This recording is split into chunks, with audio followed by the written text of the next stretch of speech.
Good morning student. आज हम 12th class के चैप्टर के बारे में बात करते हैं, मानव व्यवसाय और मानव व्यवसाय के प्रमुख प्रकारों के बारे में। सबसे पहले हम बात करते हैं आर्थिक क्रियाओं की। देखो, आर्थिक क्रियाएं मानव द्वारा की जाने वाली वे क्रियाएं जिससे आर्थिक उन्नति हो, आर्थिक वृद्धि हो, इस प्रकार की क्रियाएं जो है आर्थिक क्रियाएं कहलाती हैं। या व्यवसाय किसे कहेंगे या आर्थिक क्रियाएं किसे कहेंगे? मानव द्वारा अपनी आजीविका चलाने के लिए की जाने वाली, संपादित की जाने वाली क्रियाएं जो हैं वो व्यवसाय कहलाती है, आर्थिक क्रियाएं कहलाती हैं। अगर हम मानव की व्यवसायों की बात करें तो मानव की व्यवसाय की जो प्रकृति है वो परिवर्तनशील रही है, यानी उसमें विभिन्न समय समय अनुसार परिवर्तन देखने के लिए मिला है, विभिन्न कालों में उसमें अंतर आया है, परिवर्तन आया है। सबसे पहले हम बात करते हैं प्रागैतिहासिक काल की। प्रागैतिहासिक काल में विशेष तौर पर मनुष्य का मुख्य कार्य जो है मानव का घुमक्कड़ जीवन व्यतीत करना, आखेट करना, आखेट जैसी क्रियाएं मानव द्वारा उस समय की जाती थी और मानव का मुख्य व्यवसाय जो है वो शिकार करना था। लेकिन धीरे धीरे अगर हम बात करें नवपाषाण काल की, तो नवपाषाण काल में विशेष तौर पर पहिए का आविष्कार हुआ और मिट्टी के बर्तन जो हैं उनको बनाया जाने लगा। मिट्टी के बर्तन और पहिए का आविष्कार दोनों नवपाषाण काल की घटनाएं हैं, उससे मानव के जीवन में विशेष तौर पर परिवर्तन की स्थिति देखने के लिए मिली।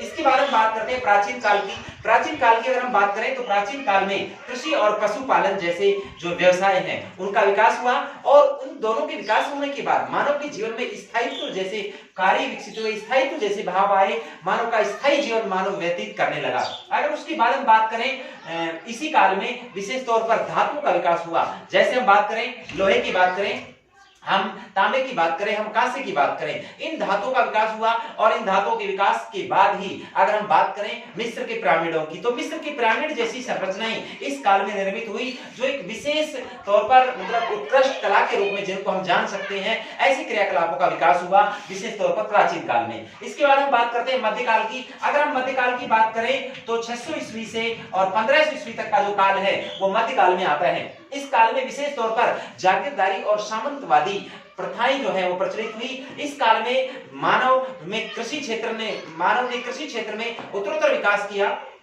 शिक्षा के प्रसार के साथ साथ मानव की जो दिनचर्या है उसमें परिवर्तन आने लगा, जिससे बड़े बड़े नगरों का विकास हुआ।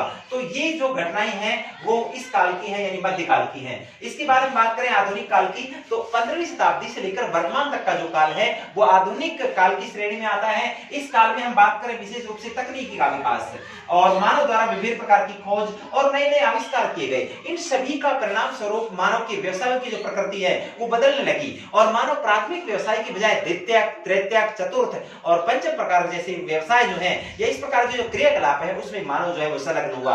अगर हम 19वीं शताब्दी की बात करें तो 19वीं शताब्दी में विशेष तौर पर हाइब्रिड बीजों का निर्माण, कृषि उपकरणों का निर्माण, रासायनिक उर्वरकों का उत्पादन जो है वो बड़े पैमाने पर किया जाने लगा, अर्थात हरित क्रांति का प्रादुर्भाव हुआ और हरित क्रांति के प्रादुर्भाव के बाद कृषि क्षेत्र में तेजी के साथ उन्नति हुई और बड़ी मात्रा में जो है कृषि क्षेत्र में उत्पादन किया जाने लगा।